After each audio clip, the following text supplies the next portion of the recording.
नमस्ते, नमस्ते, नमस्ते सम्पूर्ण मेरो फेसबुक भनौँ यो सामाजिक सञ्जालमा जोडिनुहुने मेरा आफ्ना आफन्त दाजुभाइ, दिदीबहिनी, साथीभाइ सम्पूर्णमा हार्दिक नमन व्यक्त गर्न चाहन्छु। मैले आज खास यो भिडियो केको लागि बनाएको छु त भन्दाखेरि एउटा अहिले सामाजिक सञ्जाल भनौँ यो फेसबुकमा चाहिँ अलि स्क्यामरहरू बढ्ने, फ्रड्सहरू बढ्ने कारणले गर्दाखेरि मैले यो भिडियो बनाइरहेको छु।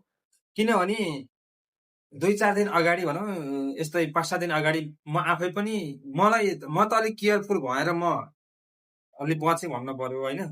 केयरफुल भइएन भने त्यस्तो अवस्थामा चाहिँ त्यसको शिकार आफै पनि हुन सकिन्छ अथवा नभइएला भन्न सकिँदैन। किनकि त्यही भएर म तपाईँहरूसम्म यो भिडियो बनाएर आएको छु। अहिले सामाजिक सञ्जालमा के भइरहेको छ त भन्दाखेरि तपाईँलाई इक्जाम्पलको लागि दिनुपर्दा म प्रेम भण्डारी हो। मेरो नामबाट सेम मेरै फोटो राखेर कसैले चाहिँ मेरो जस्तै फेसबुक कसैले युज गरिरहेको हुन्छ, टिकटक कसैले युज गरिरहेको हुन्छ। मानव फेसबुकलाई नै मानव, प्रायः जसो फेसबुकमा यो भइरहेको छ। मेरै नाम राखेर मेरै मान्छेहरूसँग ऊ फ्रेन्ड रिक्वेस्ट पठाइरहेको हुन्छ। अनि गएर चाहिँ के गर्छ त भन्दा उसले मेसेज गर्न थाल्छ। मेरो पहिलाको फेसबुक चाहिँ खराब भयो, त्यहाँदेखि नयाँ खोलेँ। या चाहिँ होइन रिकन्फर्मेसनको लागि भनेर चाहिँ कन्फर्म भनेर चाहिँ जस्तो एउटा बनाएर चाहिँ कन्फर्म गर्न लगाएको हुन्छ, एड गर्न लगाएको हुन्छ। यो चाहिँ जानेर पनि नगर्नु होला, किनकि यस्तो गर्दा चाहिँ त्यसको शिकार आफू पनि पर्न सकिन्छ भन्ने सम्भावना यसमा रहेको हुन्छ।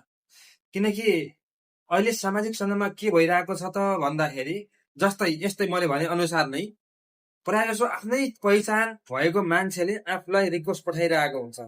त्यो मान्छे पहिल्यै आफूसँग कन्ट्याक्टमा छ, आफूसँग एड भइरहेको छ र पनि तपाईँसँग चाहिँ फ्रेन्ड रिक्वेस्ट आउँछ भने अलिकति सचेत रहनु होला।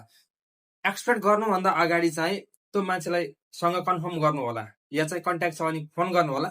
आफूलाई योग्य मान्छे छ, चाहिने मान्छे छ र साथी फेसबुकमा साथी भए तापनि आफ्नै मान्छे हो भने चाहिँ त्यसो गर्नु होला, नत्र भने नगर्दा राम्रो नै हुन्छ होला।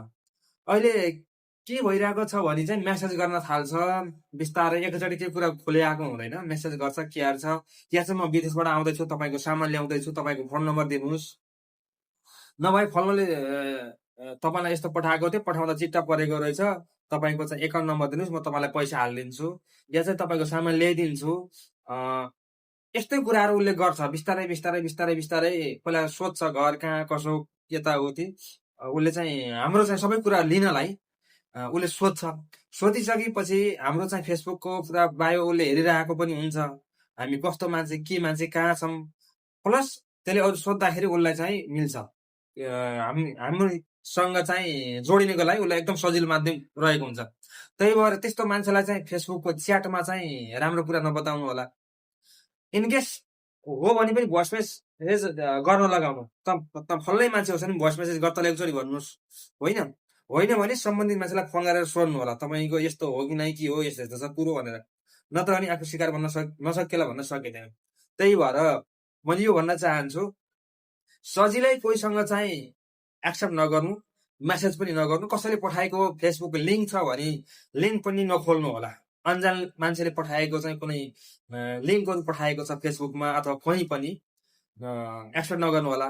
कुनै मोबाइलमा मेसेज पनि आउन सक्छ, फोनबाट नै मेसेज आउन सक्छ, त्यस्तो मेसेजमा पनि कुनै लिङ्क पठाइएको छ या केही यहाँ दबाउँदा यस्तो गर्ने भन्ने हुन्छ, त्यस्तो पनि नदबाउनु होला। किनकि आफ्नो नम्बर चाहिँ ब्याङ्कमा युज भएको छ, त्यस्तो अवस्थामा चाहिँ त्यहाँ नि समस्या पर्न सक्ने सम्भावना छ।